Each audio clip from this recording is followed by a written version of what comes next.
Well, good evening. I'm all sorted now, just finishing my last coffee before I hit the hay. I've got my little Tangier stove going here, and I think the last thing before I go to bed tonight I wanted to have a chat about was why do people wild camp? I can think of a number of reasons that it was interesting to me. I watched, I read a book about a guy that walked the whole coastline of the UK, including inhabited islands. It took him 3 years, and on that journey he met his future wife and they had a child, and it was a really wonderful story. I'll put the details on the screen because I can't remember his name just now, but it was a fascinating read. Anyway, that got me thinking about wild camping, and although it's not practical for me to go off and walk around the coast of the UK, I haven't got, don't think my wife would be too pleased, so I disappeared for 3 years. The idea of sleeping out, wild camping, sleeping out overnight, was appealing.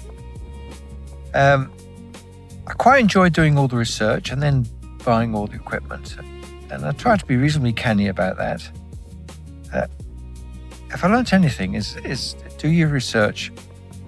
If you can, buy it once and get it right. If you're going to camp out, you need a good sleep, get a good mattress, and a tent that isn't going to blow over if there's any wind and so on. You need to get some reasonable kit, but you don't need to spend a lot of money. I mean, very few items I've got here are over £100 or maybe £150. So that was one reason. I quite enjoyed the research. I'm a bit of an introvert. I enjoy company. I like being with people, but every now and again I need to get away on my own and just collect my thoughts. Have a bit of peace and quiet. And this is an ideal environment in which to do that. So that was another reason. I love the scenery.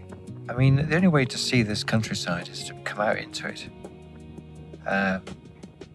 To see green moorland, or moorland anyway, and green trees and blue sky as far as the eye can see. You can only do that if you get out to the countryside, even if you cycle out or drive out or get the bus.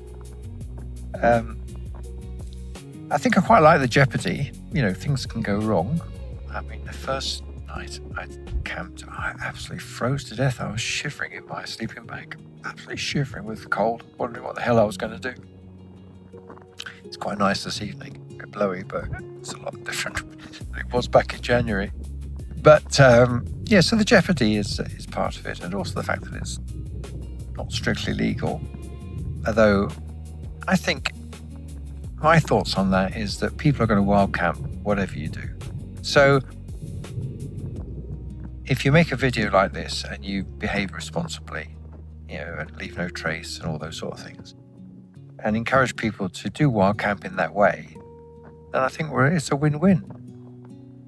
I mean, to be honest, if someone came in the middle of the night, put up a tent in my back garden and left at 5 o'clock in the morning without disturbing me, I wouldn't notice.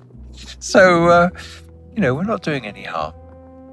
But we are, perhaps with these videos, trying to encourage people to do it in a responsible way. I mean, the last time I came here, I picked up a half can of yogurt and an empty drinks bottle way back to my car, which somebody had just discarded, probably just people picnicking rather than wild camping. But nevertheless, I picked it up and took it back with me because I like to be here in a pristine environment, and I think we should do everything we can to encourage that.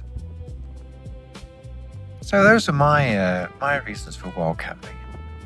I mean, to be honest, you don't get the best night's sleep.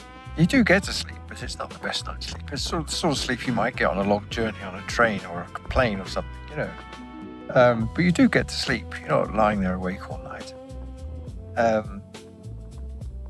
And you are exposed to the elements. I mean, the weather up here in Lancashire is very changeable. It's quite likely I could wake up one morning and find it chucking it down, even if the forecast was that it was going to be quite different. So you need to be ready to deal with that, which means getting everything packed away a little bit before we go to bed. Like, I'll tidy up everything here, so that if I have to make a wet exit in the morning, I can do that expeditiously. with the way the urbanization of society and people having to live in towns and cities, it's really important that to get some time to come out into the wind and the rain or the sunshine, or at least into the countryside, and to de-stress and to relax. I mean, humans have sat around campfires for thousands of years before we developed towns and cities. It was a very natural way, and I think it's in our DNA. The attraction we have for flame, or is it just me? I don't know. But the attraction we have for looking into a fire comes from somewhere, doesn't it? And although it is blowing a gale at the moment, you probably can't hear what I'm saying. It is a really nice evening, and I hope I get a reasonable night's sleep, and that my tent survives the wind. I don't think it's ever been quite this windy before, so that's a weird little experiment. Otherwise, all being well, I'll see you in the morning. And from my Tangier campfire here on the slopes of Bola Knot, I wish you a very good night, and thank you for watching my video. Bye-bye.